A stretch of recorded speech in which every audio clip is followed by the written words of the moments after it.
And actually, to begin with, I'm going to actually back up a few verses to before where the passage actually starts for today. Because Jesus and Martha have a conversation before our passage begins, which I think is also worth hearing. So backing up all the way to verse 20.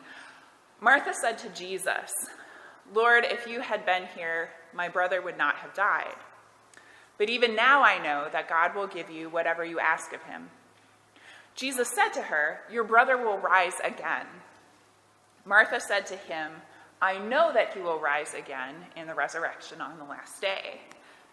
Jesus said to her, "I am the resurrection and the life. Those who believe in me, even though they die, will live, and everyone who lives and believes in me will never die. Do you believe this?" Martha said to him, "Yes, Lord, I believe that you are the Messiah, the Son of God, the one coming into the world." Okay, so we'll pause here before continuing on. At this point, Lazarus, Martha's brother, has been dead for 4 days. So this is a final thing. And so his sister Martha, when Jesus arrives in their town, she comes out to greet Jesus. And I think perhaps in her grief, she shares, or she even kind of puts a little bit of that grief on Jesus, a little bit of that burden. Whether it's, hope or guilt or grief, it could really go any of those ways. But she openly shares that with him. In a very, heavy way, that sentence, "If you had been here, my brother would not have died." Whew, right? And then we hear Jesus's reassurance to her, and then possibly the familiar quote, "I am the resurrection and the life. Those who believe in me, even though they die, will live." Martha is faithful, but she's practical. She is. She knows Jesus' power. She believes it. She says so. But she also knows the reality of the world and the pain of losing someone, in this case of losing Lazarus. And we'll see her practicality a little bit later again. But as we go forward, I invite you to think about, what sort of story is this? Is it a story of resurrection? Is it a story of hope, of reassurance? Is it a story of grief and loss? What's going on here? So, verse 32. When Mary came where Jesus was and saw him, she knelt at his feet and said to him, "Lord, if you had been here, my brother would not have died." Small pause. He gets that same exact sentence again. So now we have both sisters that are grieving there openly in front of Jesus. So what does Jesus do? When Jesus saw her weeping, and the Jews who came with her also weeping, he was greatly disturbed in spirit and deeply moved. Jesus said, "Where have you laid him?" They said to him, "Lord, come and see." Jesus began to weep. So the Jews said, "See how he loved him." But some of them said, "Could not he who opened the eyes of the blind man have kept this man from dying?" I'm going to pause there again. What kind of a story is this? This, I think, is a section of the story that we need to stop and see and just experience.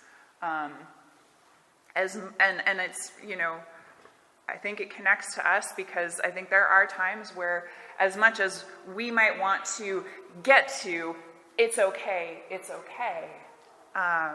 or we maybe want others to get there,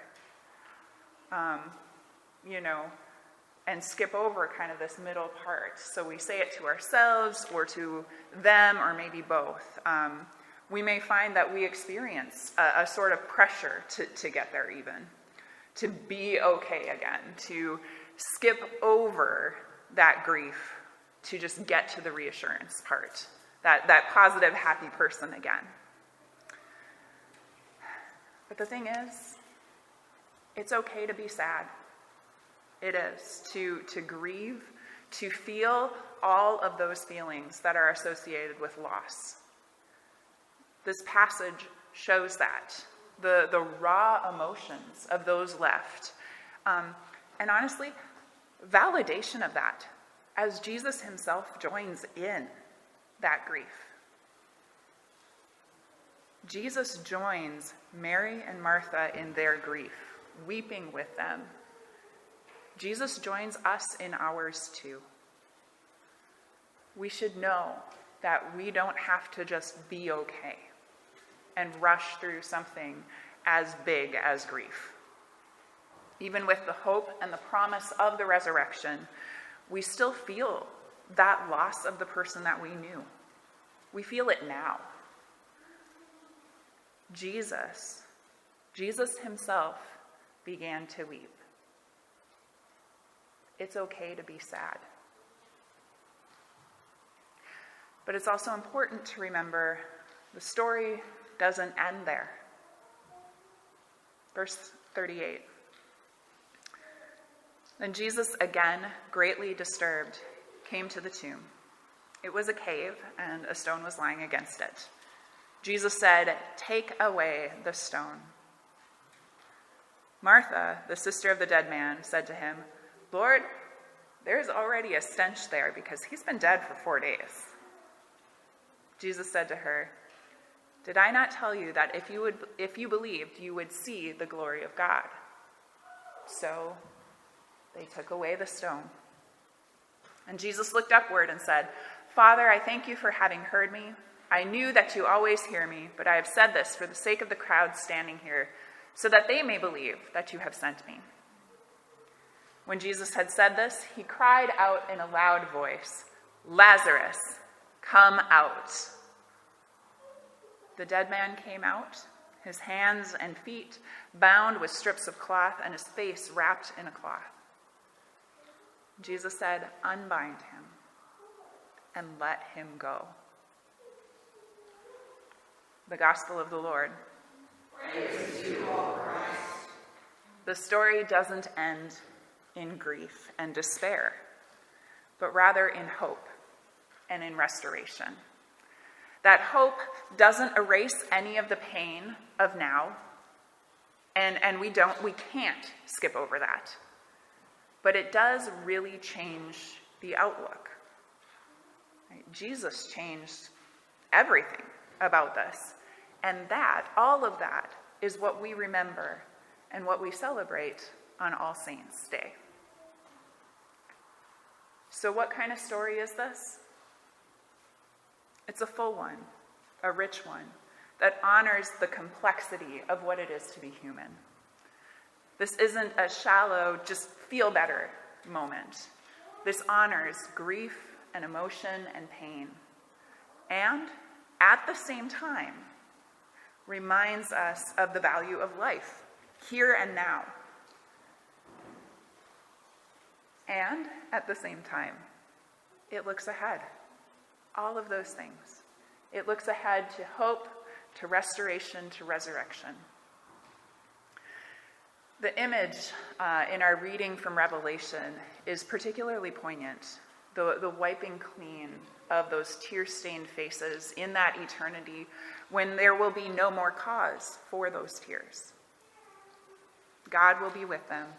God will wipe every tear from their eyes. Death will be no more. Mourning and crying will be no more, for the first things have passed away. The first things will have passed away. But until then, we remember with love. We live with grief and joy and purpose and value and everything it is to live. We live. We live that. And we look ahead with hope and assurance. Amen.